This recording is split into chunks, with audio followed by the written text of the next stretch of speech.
Hello, everyone. Welcome back to another Boom Room exclusive interview. This is Sasha with Arcanum Ventures. I'm here with my good friend and colleague, Carmelo. And today we are speaking with Len Findlay, the founder and CEO of Saltwater Games. Len, how are you doing, brother? Fantastic. Great to be here. So, well, I say fantastic, probably a little bit ill from just all the travel from KBW and all the different events through the Token 2049. But apart from that, you might hear a little bit of voice. But yeah, I'm good.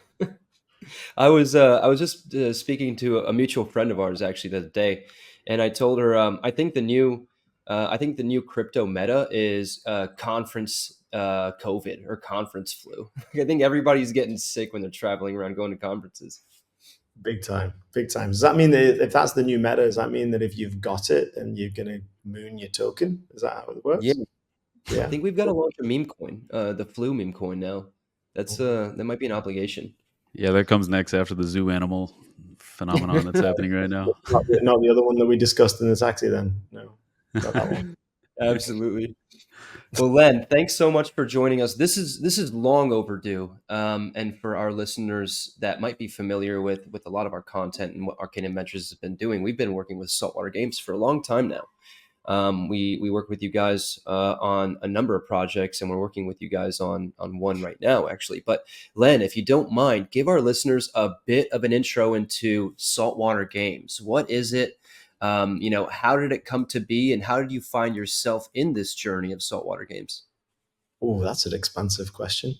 I know. Take your Yeah, time. obviously, yeah. We've been on this journey for quite some time, so you know everything in some form or another, like how we've actually built all the way from what the concept around play to impact was and how we're trying to bring that to life in games and the economic systems.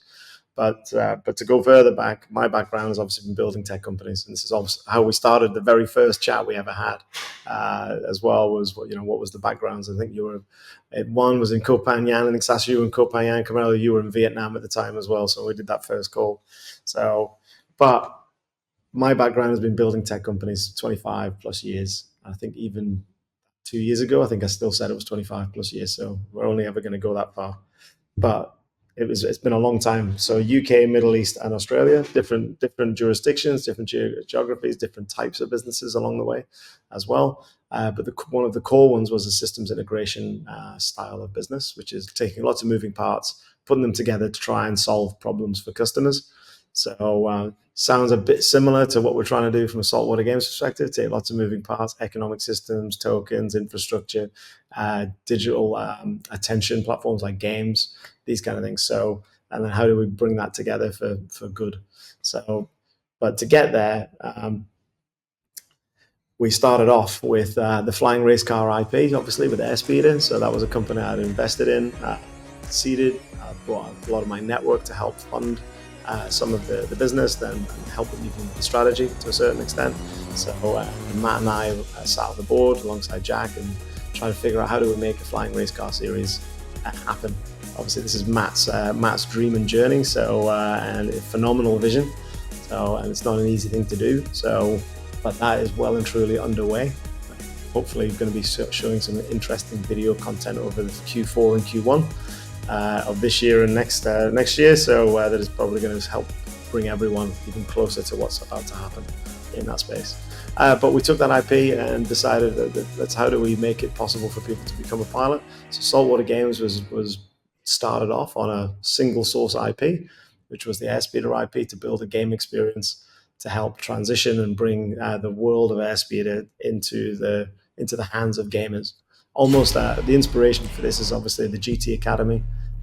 So as well with the likes of Jan Mardenborough, who actually was in one of our first tournaments, having him already have done the gamer to driver and that ecosystem all the way, or that pathway all the way through into becoming a professional sports. I'm sorry. You really think you're going to take a kid who plays video games in their bedroom, you're going to strap them to a 200-mile-an-hour rocket? Athlete with multiple accolades in driving and performance, through to then how do we do that in Airspeeder? So that was the journey of Celeros. So that's how we started. Along the way, we then acquired some additional studios and additional teammates along the way. So the family or the familia grew. So we had Maze and Nexus teams out of the UK. So they came as part of an emergent entertainment roll-up, but that included Peaky Blinders, Doctor Who, and a lot of those wonderful big titles. But they also have a lot of internally created IP as well. So we're going to be releasing a pretty interesting version of Freerunner over the before Christmas with Meta. But then prior to that, we've already got Infinite Insight out there currently, which is a 4.8 star title, AR, VR, super unique experience. So, but in that studio, and then obviously Celeros fits into Nexus alongside Resurgence and Freerunner on a Web3 perspective. So, but of course, the third pillar in all of our business and everything that underpins everything that we do is all of our platforms. So, and in there we have our XR network, which is the XR1. So we have a contract and an agreement between Saltwater Games and the XR Foundation to basically build and operate and launch this network and the infrastructure that underpins it, which includes the XR1 nodes. So I can dig into some of that as we go, but that is a baseline platform not only for the games that we build, also potentially some of the games that we buy, and then some of the games that we partner with. So, and it might not even just be games that run across this network as well. So, because we also have a bent into artificial intelligence with our Sidekick platform, which is how do we bring AI to life in games to make the games, speed to fun a hell of a lot faster. So, but also the retention inside a game to then get the full experience of the title using AI to support. But Sidekick. Anyway, that's a long intro into some of those parts, but gives you an idea. That is certainly a lot to unpackage, and I love how you mentioned that you started with Celeros. Like, I think we all know that this has evolved a lot since the beginning, and that brings up like my first main question because there's so many questions I have, and I don't think we actually ever got to talk about this, but maybe you spoke with Sasha. But what made you choose gaming? Because you obviously have like a diverse background, and we know that play to impact in this, doing something with purpose is a big part of this. But why gaming? Like, what did gaming? Was it as simple as you were involved with Airspeeder and you just wanted to create a game for that, and that kind of incepted it? No, so this is a good question, Carmelo. You're taking me back in time. Yeah. So yeah, so when I'd sort of sold one of the last systems integration business to Telstra, I always wanted to do something with positive impact, some form or another. So I hadn't linked gaming at this point at all. So I turned up. I was doing a little mini documentary on a Lethway fighter called Dave Leduc with one of my really good friends, Johnny. Another random pathway of life. So, and what do I know about making a film? Zero. But hey, I could go into a camera shop, buy a load of camera equipment, and we could turn up in Myanmar, in Yangon, and then go and figure out this new crazy sport of Lethway. If you've not heard about it, it's it's Muay Thai. It's basically Thai boxing with a headbutt and a resuscitation. Super interesting sport. So yeah, you've got 2 minutes to get resuscitated, and you can continue the fight. That's wild. If you're knocked out, so it's That's pretty so wild. hardcore. So, but we turned up in Yangon. It was Christmas, and it got to Christmas Day, and it was kind of like, do we want to do something better with our time? So we ended up going out to a shop, filled a van full of food and presents, because it was the only way that we knew that we could get the help to where it was actually going to go. So we ended up going and meeting these 2 different orphanages. One of them was quite close to Yangon. It was only like about half an hour to an hour out. And then the other one was about 3-4 hours distance. So what we found was a lot of kids, like, unbelievably happy in their lives as well. We were very, very blessed and privileged to be part of that as a Christmas experience for us as well. But we also got to give them the things that they didn't have as easy access to. So the food and the presents and things like that as well. So, but one of the challenges there at that time, crypto was already out, already knew all about how do you get payments to someone, because the things that we had to do to get presents to where they were meant that literally had to go and get the cash out of a cash machine. And obviously, Myanmar and the monetary system there, it was a hell of a lot of cash coming. I was just at the machine for about an hour trying to get these piles of cash out so that way we could pay for everything to make sure that what we could take would get to where it needed to go.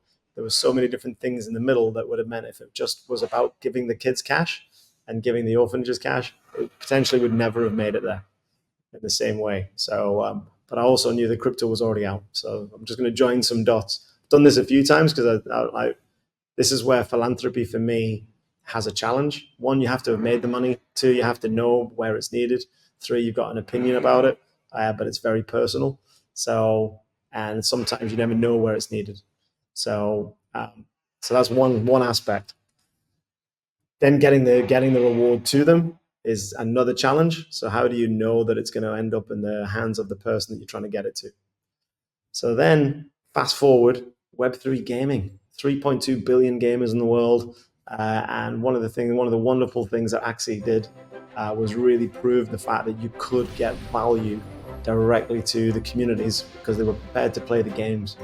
And because they could play the games, that meant that the monetary system or the monetary support could get all the way through to the person putting the grinding and putting the effort in. So for me, that was like a huge light bulb going off, going, that could have solved my challenge as well. And how do I get support to the kids that are playing games anyway? So, and the places that they needed. So, but then the challenge was some of the structure and the oversimplification of that economic system meant that when it dropped off, everyone was impacted. So this was then, how did I join the dots? I was basically trying to, and there's a really bad PowerPoint image out there somewhere that I presented to Chris and the whole team. They talk about how wonderful my PowerPoint skills are, sarcastically.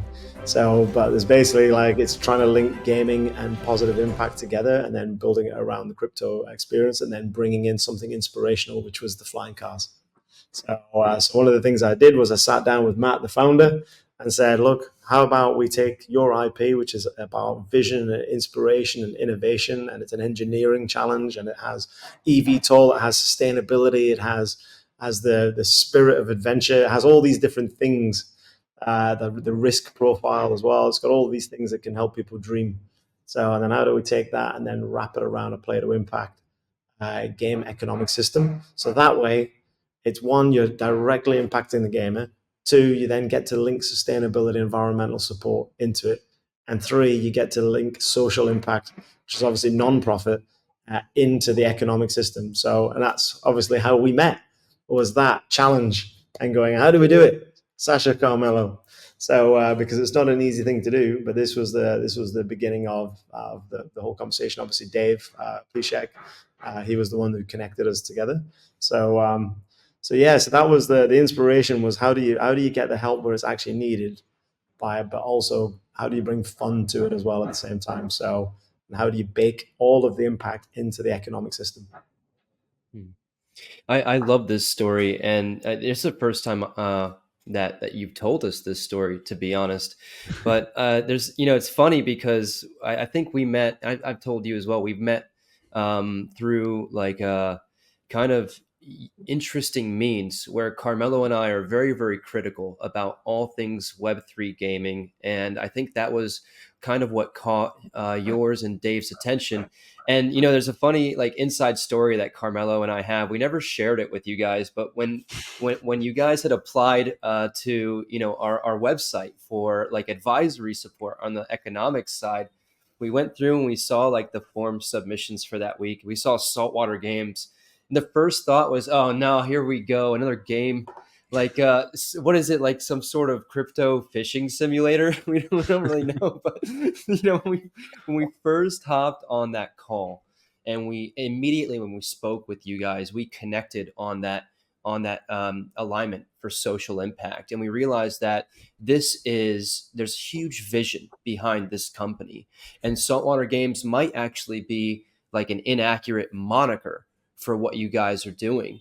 And fast forward to what's happening now. I mean, Saltwater Games and Web3 gaming is just a road to get from where you are now to where you want to be, as far as pushing social impact, but also bringing more monetary opportunity to people in more marginalized countries, but also bringing awareness to certain certain charitable efforts.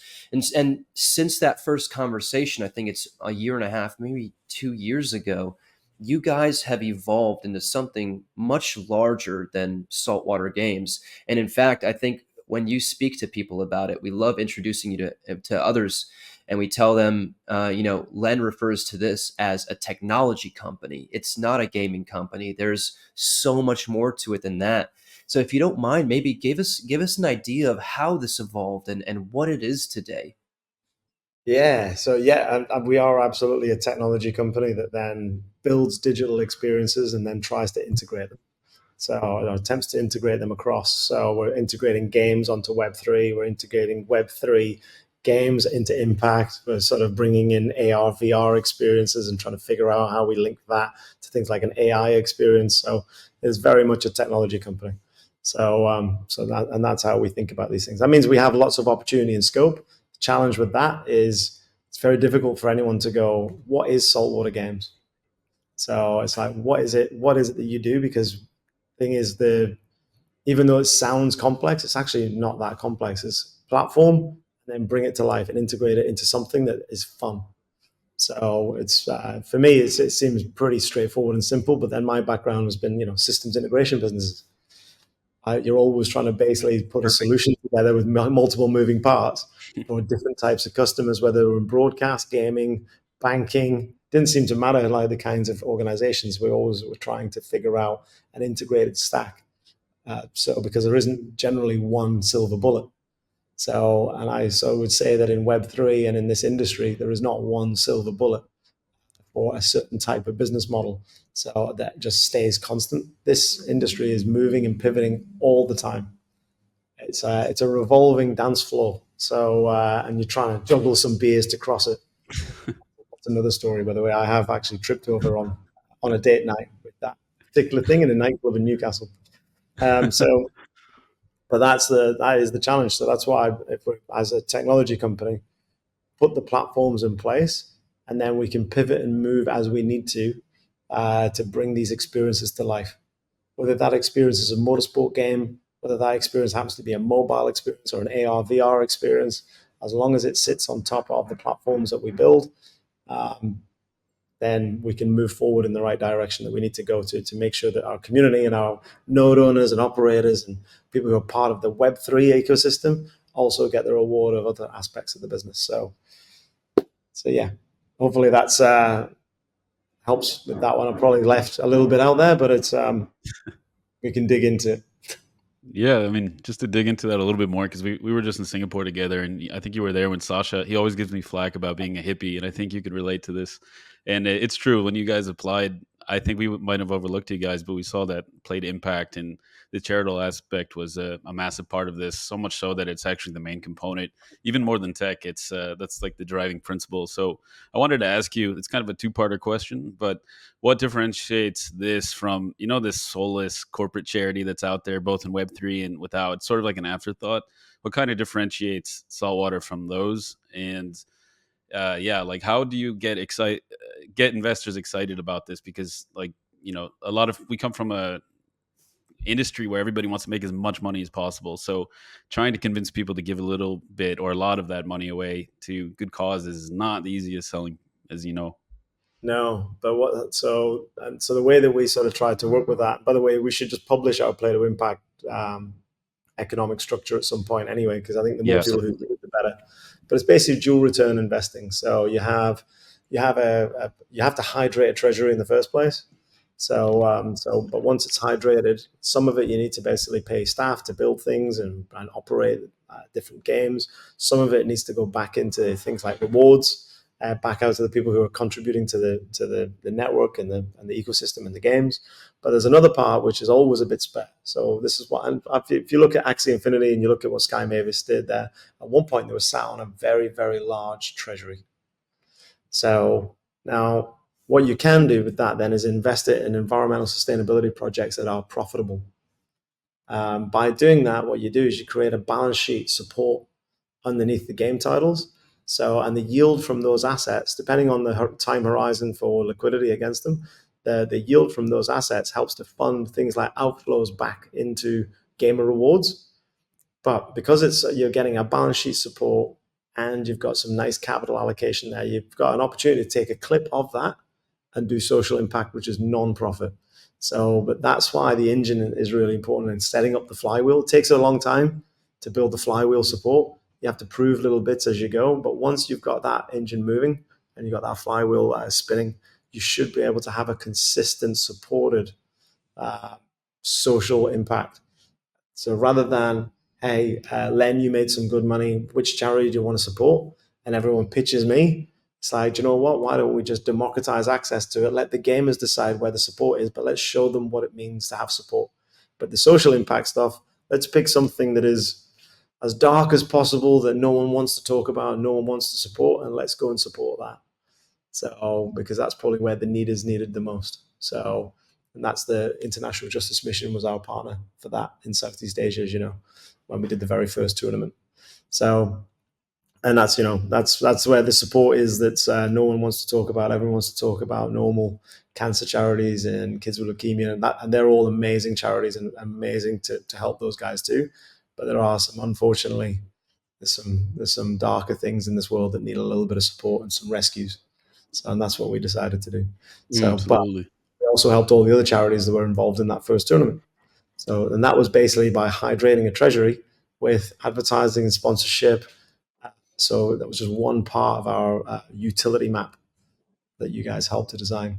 So proving the You, fact that you could create the flywheel on a very small tournament and do a couple of rescues. you know, this was one of those, you're referring to the partnership that you guys have with International Justice Mission and that first Celeros tournament. Even at that early stage of the development for that game, this is one of those moments at Arcanum, like they don't come so often, because we don't work with so many clients. But it was one of those moments where we're extremely proud to be associated with a company and a team like Saltwater Games.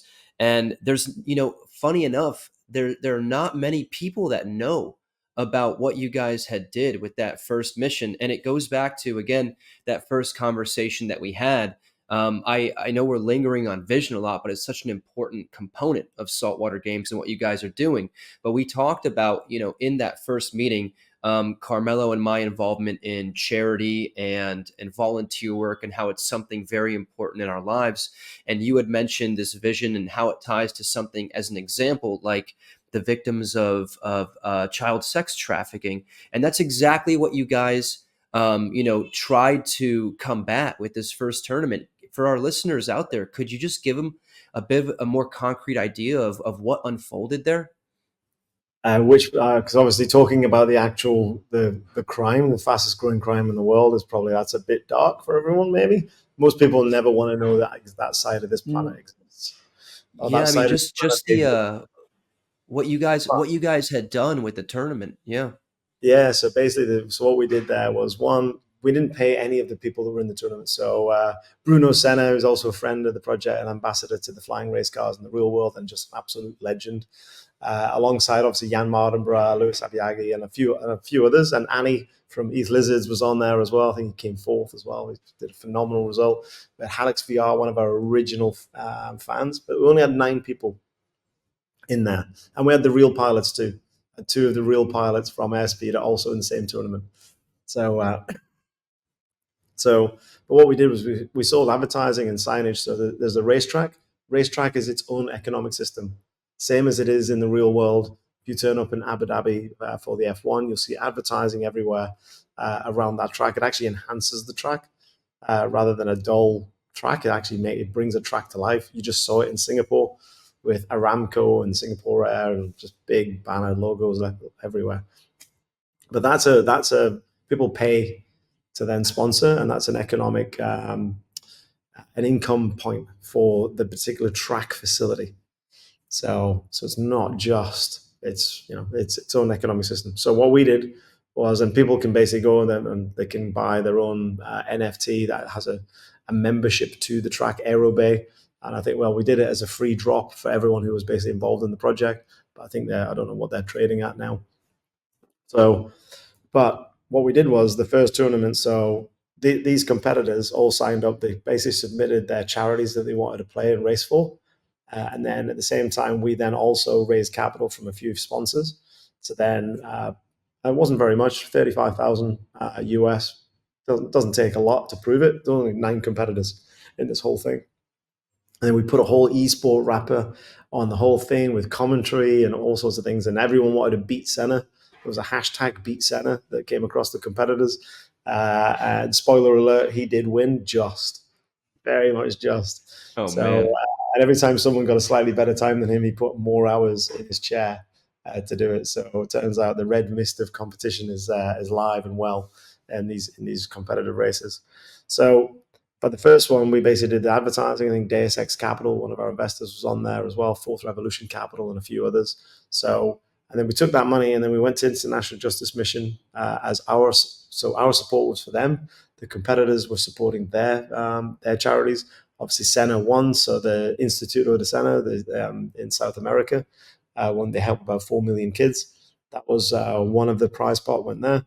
And then we did 2 rescues specifically with International Justice Mission. So then we can never talk about who they are. We'll never know who the kids are. All we know is that International IGM is renowned for delivering all the way through the full end to end to try and get the rescue and bring these kids back to whatever level of safety and normality they can bring. So, and that was in Southeast Asia. I think specifically, I won't talk about a specific country, but yeah, those guys are phenomenal. I actually just caught up with the guys at Interpol when I was over in Singapore as well. So Interpol and IGM do a lot of good work in that region, but they are fighting a tidal wave, unfortunately. It's an incredible story. I mean, I don't know if there's any other Web3 gaming infrastructure technology company that can say the same, honestly. And again, it does go back to that vision and that driving vision of like what gets you up out of bed every night. I know this is like one of many companies that you've helped start and you're helping build. So I did want to follow up on that question real quick. How important is vision in the startup journey? I know it's a bit of a pivot, but it's something that's on my mind a lot lately because both Carmelo and myself speak with so many founders that are looking to take an idea and build it into something that's of a bit of a product and then build a company around that product and a business.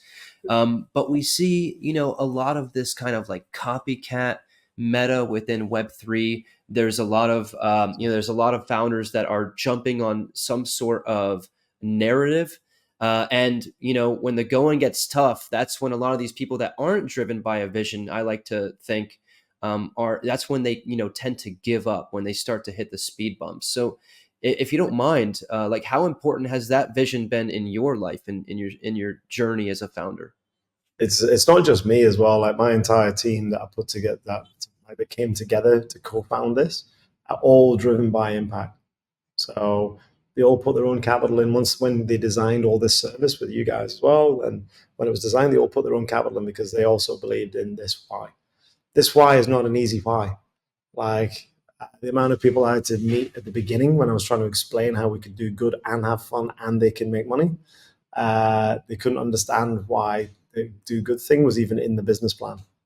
I was like, it was the most heartbreaking process to get through. Was like, you get to do it all. So like here's an economic system that proves that you can do it. And by the way, here we just went and did it. So, but it's definitely challenging. But if without a solid vision and a good why, a great why, then yeah, these are long hours. Being a CEO of a company as well is very, very lonely. So talk about it all the time. A lot of CEOs talk about it. So if you don't have a powerful why, when times are tough, it is very, very difficult. And it's easy.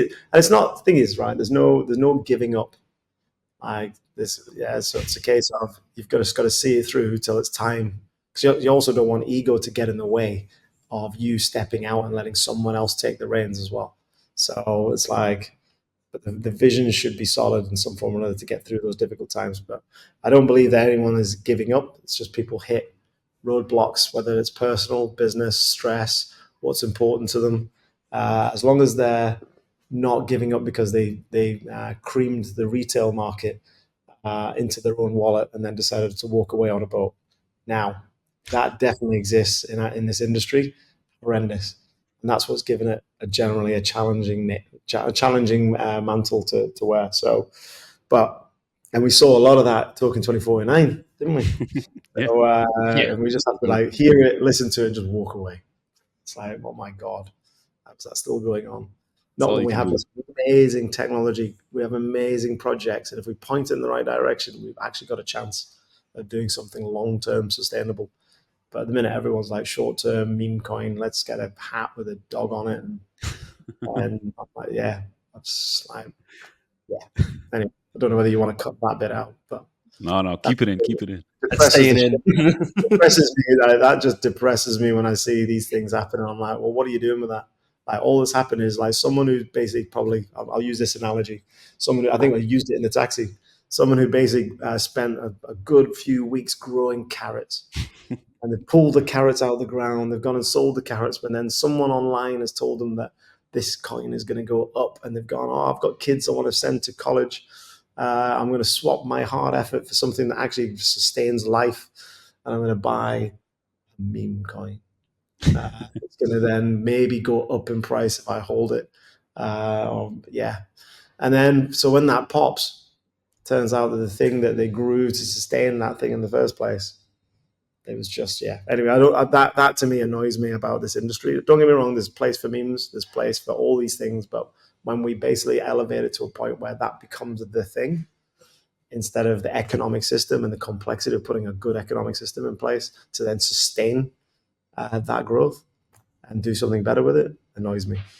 So anyway, whether you want to cut that out or not, that definitely annoys me. No, that's staying in. That needs to stay in. It's very important. I think enough people don't talk about this, and I think some people get it really twisted when they heard even Vitalik Buterin talking about meme coins for good or ethical meme coins earlier this year, and everyone's acting like meme coins are some incredible novel invention, but it's just open market dynamics that are automated.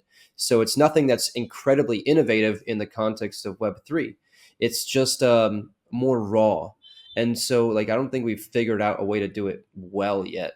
But it's important to talk about because people don't understand enough about what they're getting into. The carrots in your pocket to a Lambo in someone else's garage, I think, is that conversation that we have. Yeah, that was the one. Yeah, it's like this Lambo sponsored by carrots.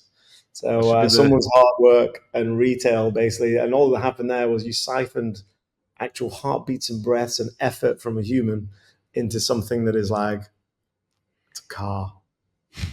Doesn't, yeah, do you know what I mean? Just anyway. So yeah, that bit then that's the bit that annoys me about this industry. So, but and openly, but at the same time, we're in it. There's a lot of good tech, and there's a lot of good people trying to deliver some real value in some of these platforms, so that literally move the needle.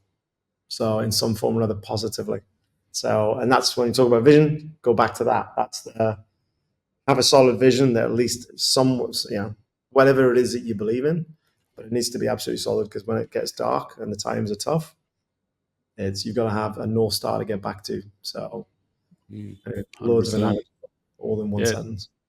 yeah. We always we get frustrated too, just like you. But we're always saying if we're not afraid to speak our minds and to swim against the stream, and just by being yourself and using your platform, because we're growing our platform, you're growing your platform, you find like-minded individuals to work with, and that's exactly what's happened here, which is very exciting. I know we don't align with most of the other companies that were just in Singapore last week or 2 weeks ago, but it Yeah. is good. It makes it easier to find the ones you do want to work with. And you touched on a point that I wanted to bring up too, because we know the rest of the team, they're absolute legends. We love everybody we're working with at Saltwater, and you're obviously a successful founder a few times, both in Web3 and outside of Web3.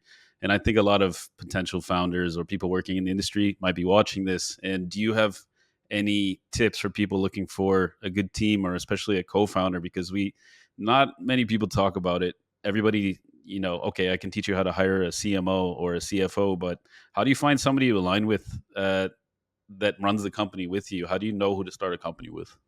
It's one of the hardest things. It is literally one of the hardest things because I could wrap out so many different statements like never work with your friends. Not entirely true.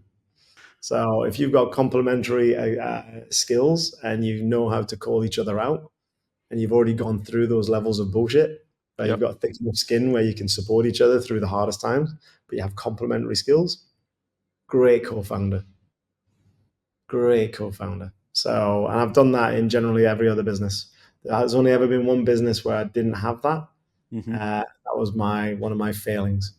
So that was the one that hurt. But I didn't have that next to me, where there wasn't that banter. And by the way, I get abused every day by my Oh team. no. So I don't know. There has to be something a little bit sadistic about it, masochistic about it. So there has to be something a little bit self-inflicting. But but you need it. You need everything to keep you grounded and make sure that you remember why you're doing it. But also you've got to be able to call out bullshit.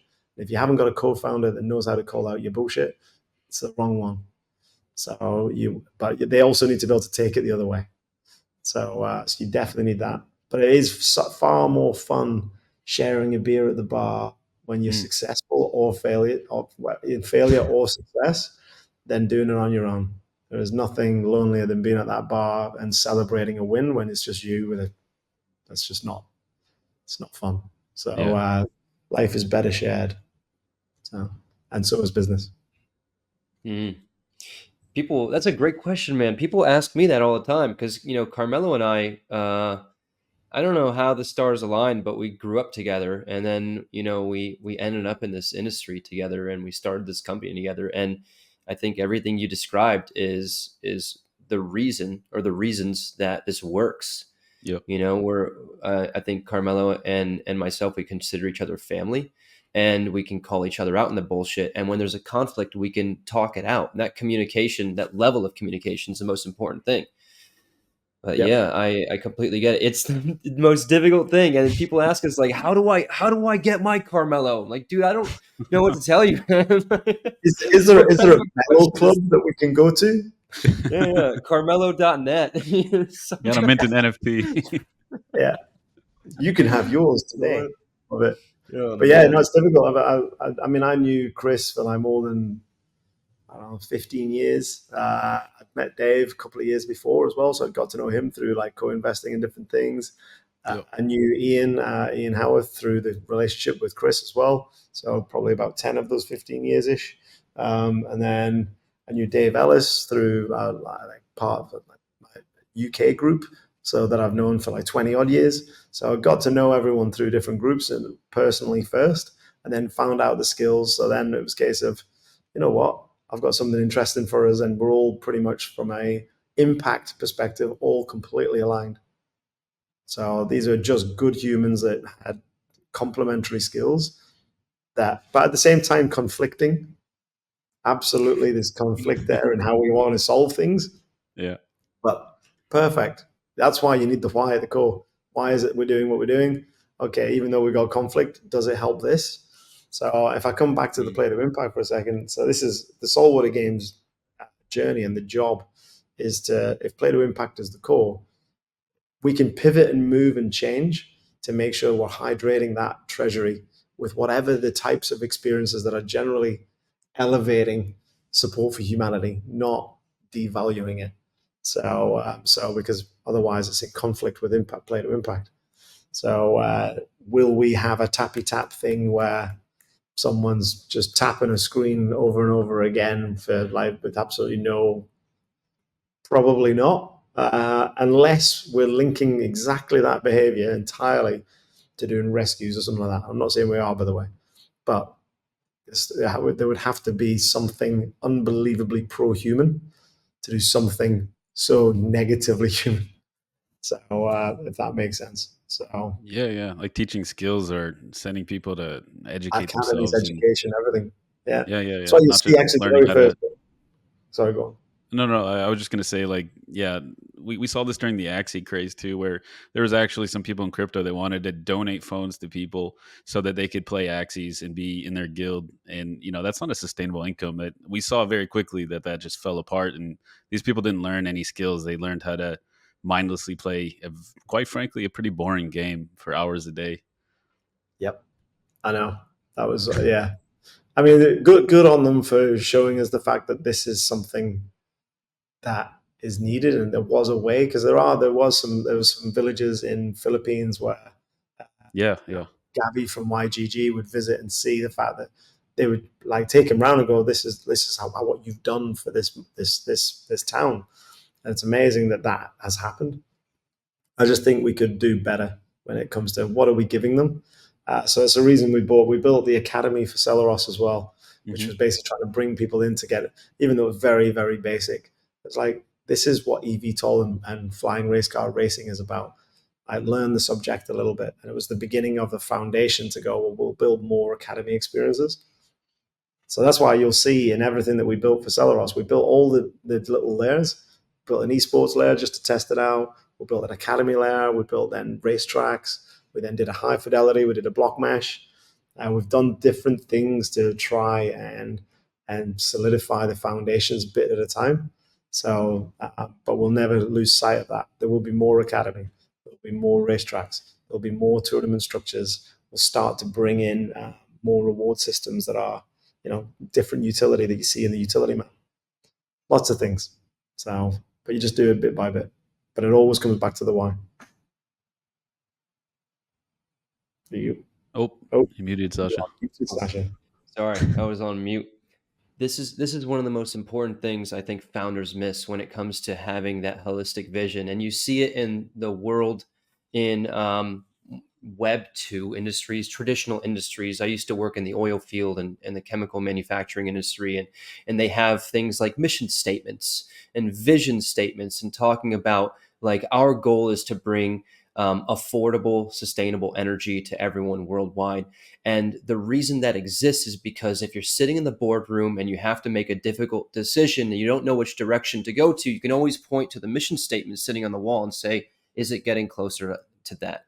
And so that's why it's very important, I think, to have this kind of vision. And it's funny that we lingered on, meme coins and like this. By the way, tappy tappy thing is my new favorite term. I'm going to use that all the time now. But like all this awful stuff that exists in this industry. And I think it's a perfect pivot into what I did want to discuss with you about XR1 and what this vision around XR1, this blockchain network is, and what you guys are doing with the decentralized ownership of XR1 through the hero nodes. So if you don't mind, I think you might be in a fantastic position to give our reader or our listeners a bit of an idea of what XR1 is all about and how it ties back into saltwater games. Well, when we first started Saltwater Games, we started Celeros. We weren't sure whether we were going to have a token or whether it was going to be fiat based. We knew the economic system needed to be decentralized and democratized access to the game and the sport and the sport and all this kind of stuff. So, but we didn't know whether we'd have a token. So you'll even see in our original designs there was a token or no token design. Now, as we basically grew forward, it became clear that we were going to need to do some sort of a token system. And then through the process of understanding that, we didn't want to build our own L2, our own L1. So we wanted to make, what technology is being released, what partnerships are coming through, where we can do something in a short amount of time. We can just get on with building our experiences, building all the other functions of the business without having to necessarily burn a lot of cash by having a very expensive blockchain team and then security challenges and all the usual things. So it got to the point where the technology just lined up perfectly to then have our own L3.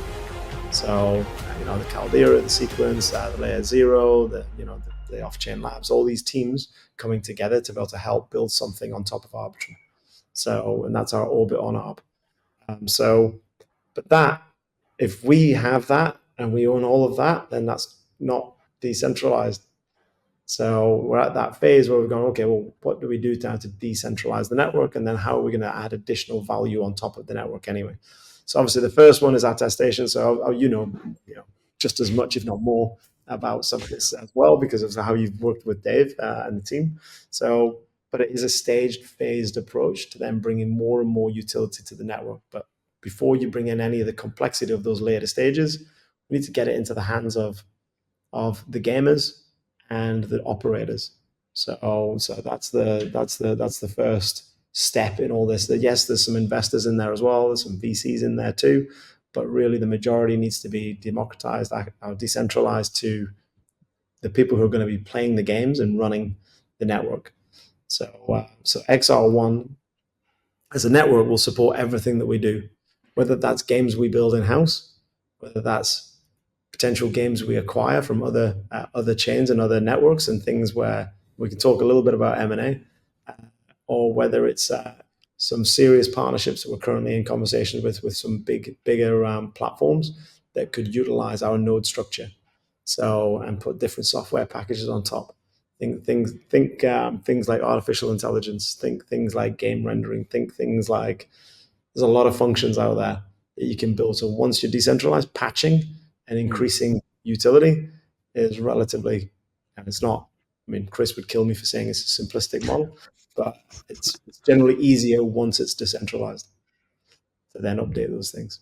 So rather than, hey, switch this on, switch this feature on, like we just wanted to make it easy for people to come in, and it means we can keep the cost right down. Even the CPU and memory cost is completely, it's on the floor. It's very little. So and then we'll build it up as they build up. So Yeah, I think for our listeners and those that might be watching, we are, full disclosure, we are working with Saltwater Games on a number of things, including designing the node economy and structuring the node sale. And one of the early conversations we had with Dave around the node sale is we want to do it differently. I think Carmelo and I spoke about this at length. Like, node sales have been bastardized for the most part within crypto over the last year. We've seen some ridiculous numbers being posted by some companies. I'm not going to call out anyone. I think we've called them out enough, but we're talking about like raising $60 million on vaporware. And a lot of it, they have these bait and switch economic models. And so what we wanted to really do with the hero node offering is go back to that core vision again, talk about like, what are we trying to do with these nodes and how are we bringing benefits to people that are deciding to join us and help contribute. And I remember Dave mentioned early on, you guys looked at a number of different networks. This is part of like everyone's Web3 founder journey, where you figure out like, do I want to build on Polygon? Do I want to build on Ethereum? Do I want to build on BNB chain? Do I want to build on Arbitrum? And there was nothing that like stood out as far as built specifically around what you guys need for the gaming ecosystems, the technology layer, the user layer, and the business layer. And so the idea of building this L3 and decentralizing it was really cool because it's not so much similar to what you see in other node sales, where you have somebody that's like operating some node and getting some token rewards, and that's about it. Or maybe they're getting points that they can use for token rewards later, that bait and switch that I talked about. But here, you guys are tying so much of the company to the network and the decentralization of the network and the nodes themselves, and offering benefits for node operators to access different products within the network, like different games, and have benefits there, different technologies like Sidekick that we talked about. 100%. With that being said, I did want to talk a little bit about Sidekick. Like, how do you envision some of these technologies that you're developing tie into the network? So, well, let's talk. So, Sidekick first off. So the strap line that you'll see out there is the greatest stories ever told, the best adventures you probably ever had. There was a player two in your life. So that's how Sidekick is being designed. So it's designed to be a great player two. Now, you don't just become a great player two like that.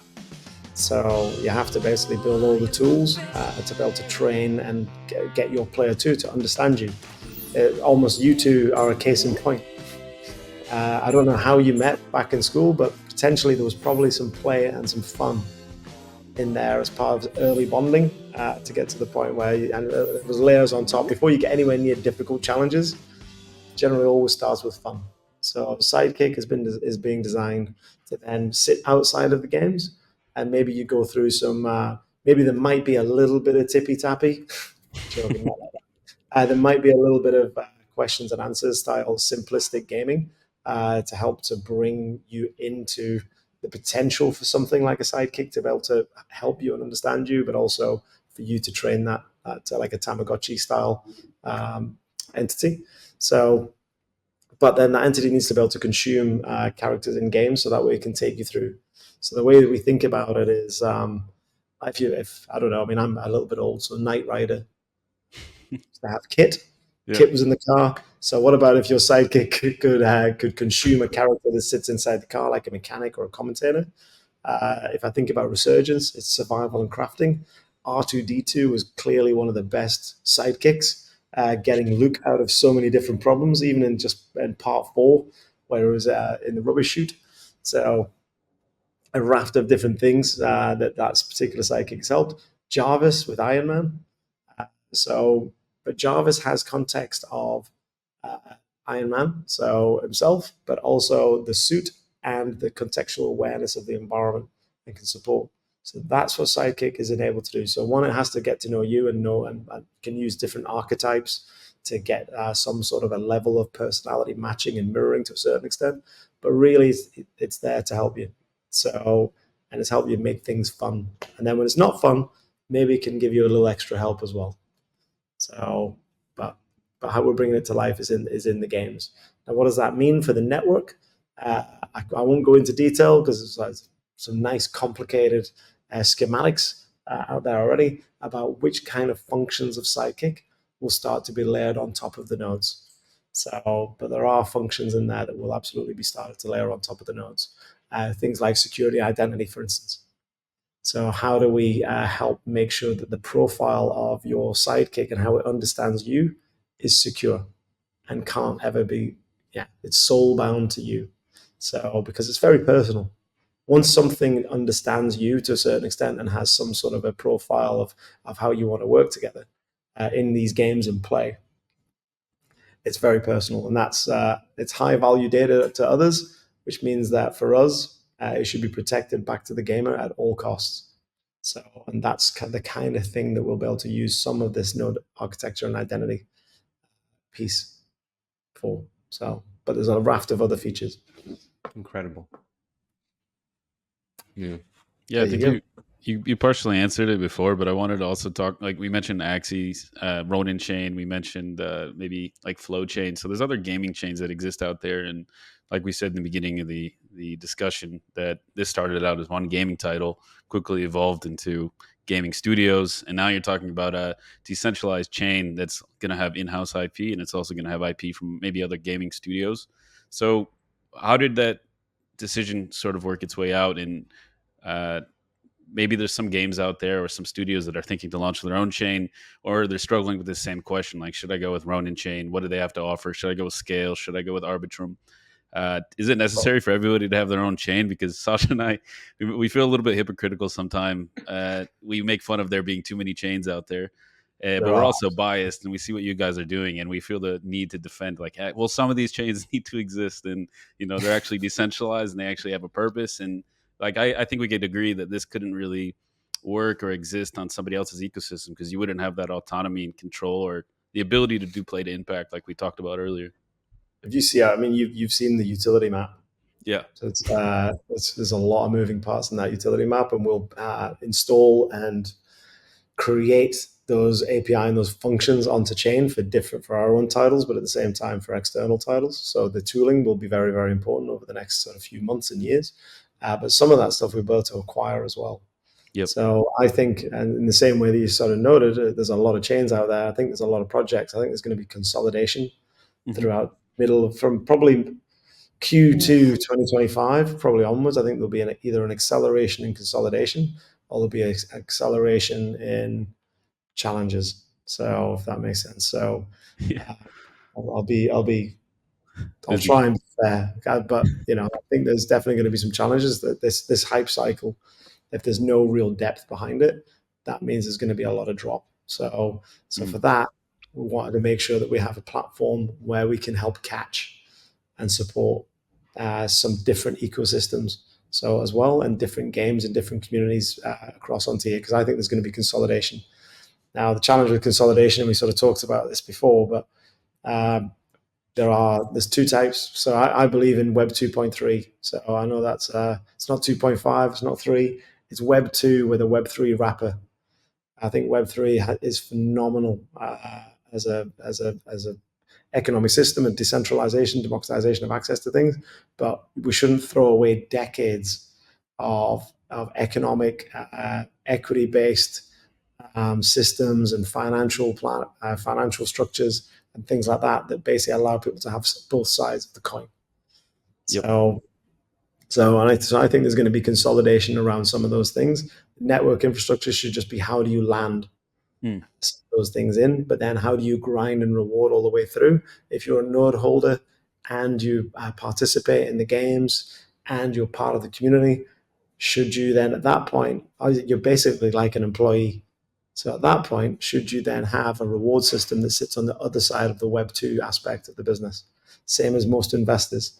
If that's the case, then you start to really bring depth and long-term sustainable community to a project, so and to a system, and that's what the network also needs to be able to support.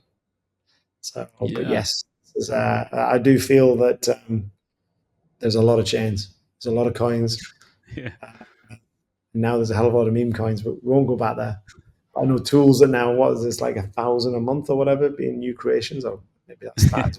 No, I think that's millions now. Like with these pumped out funds and these meme coin SDKs, if you want to call it that, it's never been easier to just click a few buttons, launch a meme coin, and then rug it. Unfortunately, Yeah. Oh, but horrible, isn't it?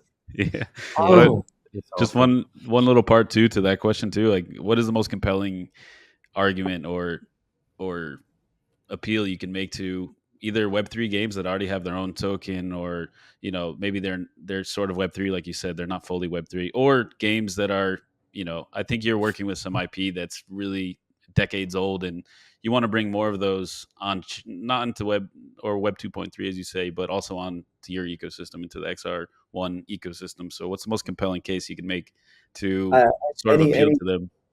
any games and community that wants to do something better with play to impact baked into the system. Basically, it's as simple as that. If they want to do that, absolutely reach out, because one, you can take our economic system and do it yourself, or you can come along and be part of it with us. And together, we're definitely stronger.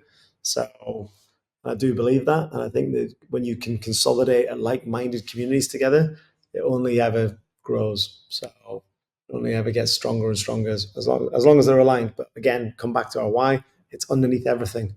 So it's baked in. So if they want to be part of that, I would love to hear from them. Yeah, Short and it's sweet. kind of funny. Yeah, I think you guys are building this network specifically around this vision-backed gaming ecosystem. So you've got the infrastructure, you've got the technology, you've got virtually everything that some of these projects or teams might need. It's funny because there's so many Web3 games I think that came to market over the past several years, half built MVPs, half built products, communities behind tokens that maybe didn't see any utility or use case. There's so much floating out there around there, and there's so much that can be done with all of these assets. So the idea of the consolidation is really interesting and maybe a hot take, but it makes a lot of sense.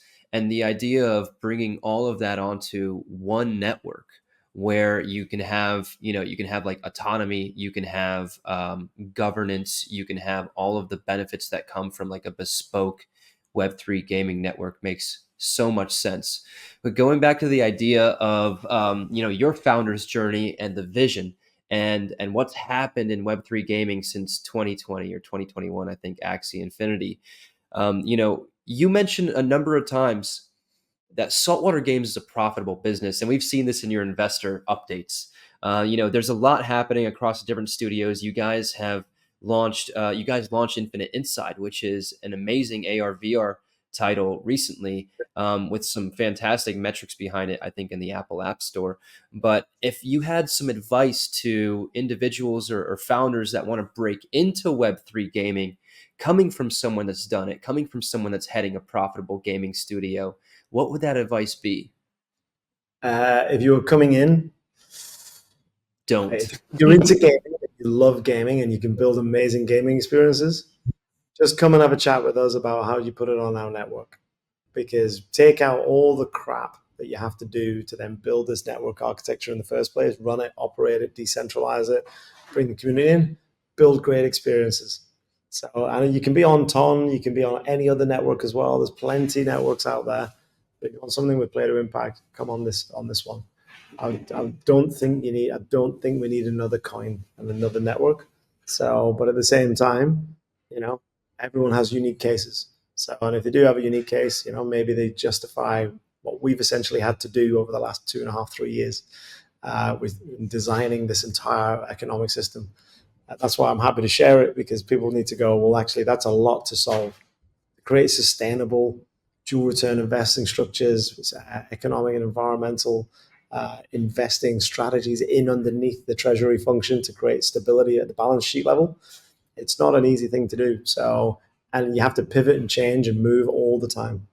So it's definitely not easy. And if it's that you just want to create amazing game experiences and bring as many people into your ecosystem, then come and have a chat. Especially if you want to do it with impact. Fantastic. Yeah, Plain you said impact is here to stay. one of the prerequisites is you have to be a gaming aficionado or a gamer yourself. And we never talked about this either, but this is a side note, but do you have a favorite game? What's your favorite game of all time that you've played? And it can't be Oh, one of your own games, obviously. so obviously, right. I mean, yeah. So I won't make it about my own, although I do like Infinite Inside. Brought into my Meta headset, so as well, phenomenal. That the way that title blends AR VR. But that's uh, I've having building game studios now, building a technology company with game studios. It means I've got absolutely zero time to play the games in the same way that I always used to. So, but my favorite games are always motorsport games. That's why when I was in the F1 arcade, and Chris, my head of strategies there as well, why he lost several times to me. So, and was still probably confused about how. Joking. I hope this shout out to him, by the way. But motorsport games are always my thing. So Colin McRae Rally. I mean, obviously Outrun at the beginning. As a kid, I used to go to the. By the way, this is how did I become Len versus Leonard? So remember the old arcades? You could only put 3 letters in for your name. Yeah. Origin story. So I used to He's a play. gamer, guys. So I used to go to the arcade and play Outrun. It was like one of my favorite things. But you had to go there, put your coins in, got all my Yeah. pocket money, and I'd spend ages at that thing with a little Ferrari. Quite a simplistic game. But then Colin McRae Rally, I used to have all my friends come around to the house. I got a rig. It was one of the first force feedback steering wheels as well back in the day, Logitech. Big shout out there again. Got the full frame, sat in front of the telly. Weird, I became single not long after this. So, but all my mates would come round and we'd download the monthly chapter as well. So that way we'd try and submit the best times. We managed to get into the top 50 on that once as well.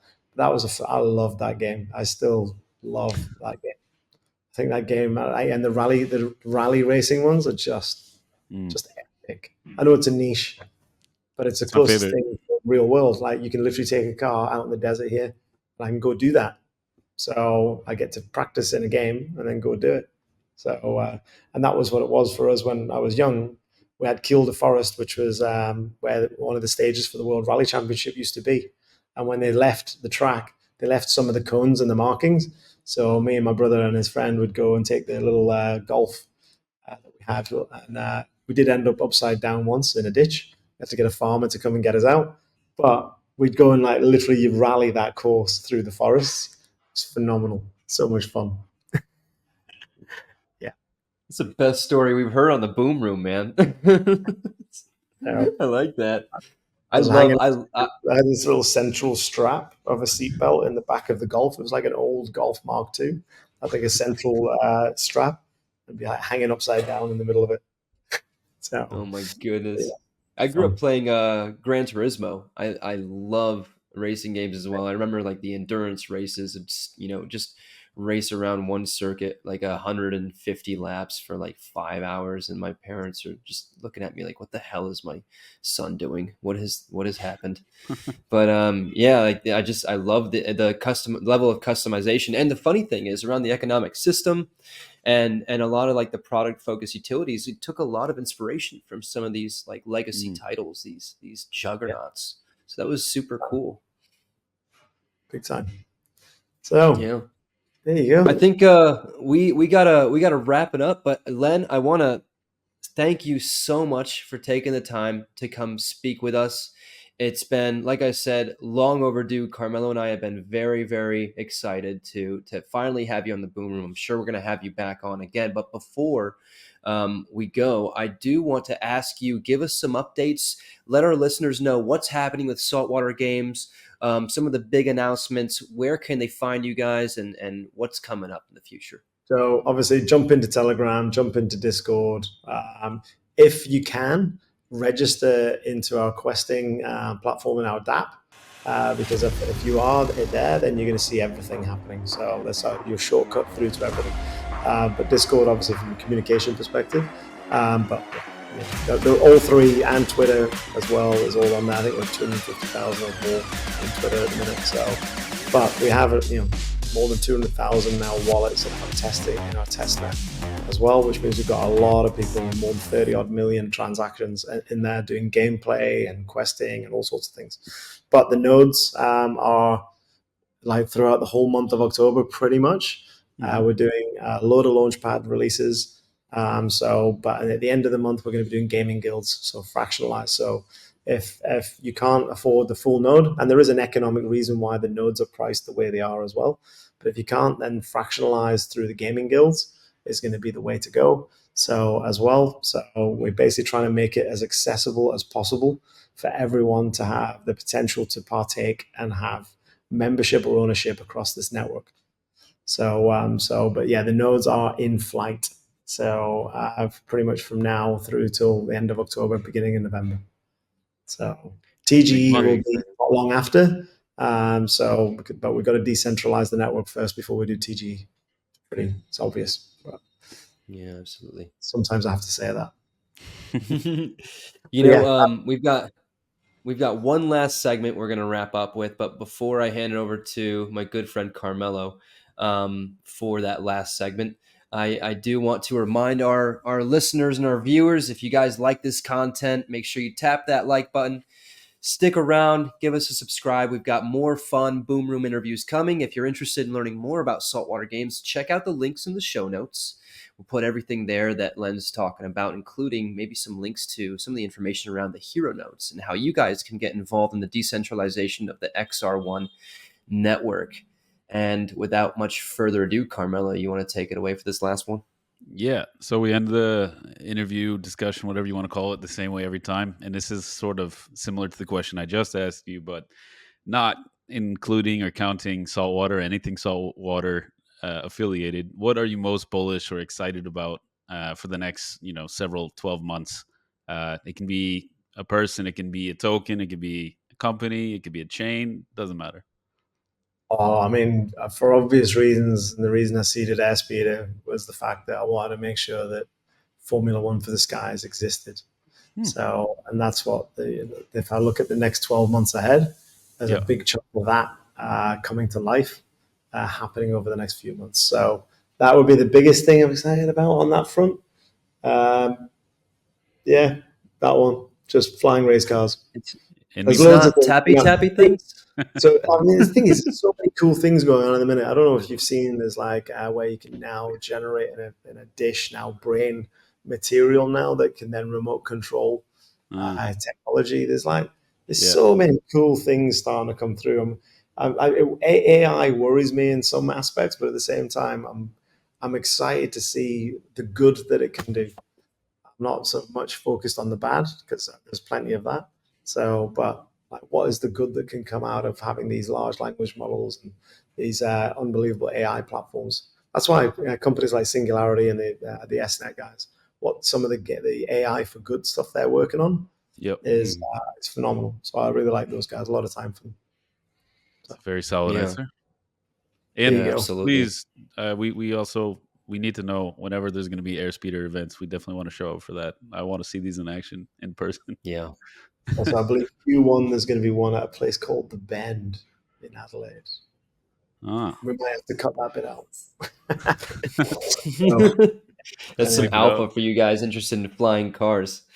But Len, thank you so much. Thank you again for coming on. It's been a pleasure. As always, it's a pleasure seeing you. It's been a fun conversation. We've got plenty more to discuss, and I'm sure we're going to have you on soon. I really did want to talk to you about the idea of good versus bad when it comes to AI, but we'll have to save that for another time. That always wins, unfortunately. We'll The same see. moral dilemma of self-sacrifice that good does. Whew. Anyway, Takes there you left go. and right, man. Leave that one there. So Thank you, Len. Take care, brother. Thank you, And Len. thanks everyone for watching again. Make sure you tap that like button and see you guys next time. Until then, stay safe, y'all. Ciao. Bye.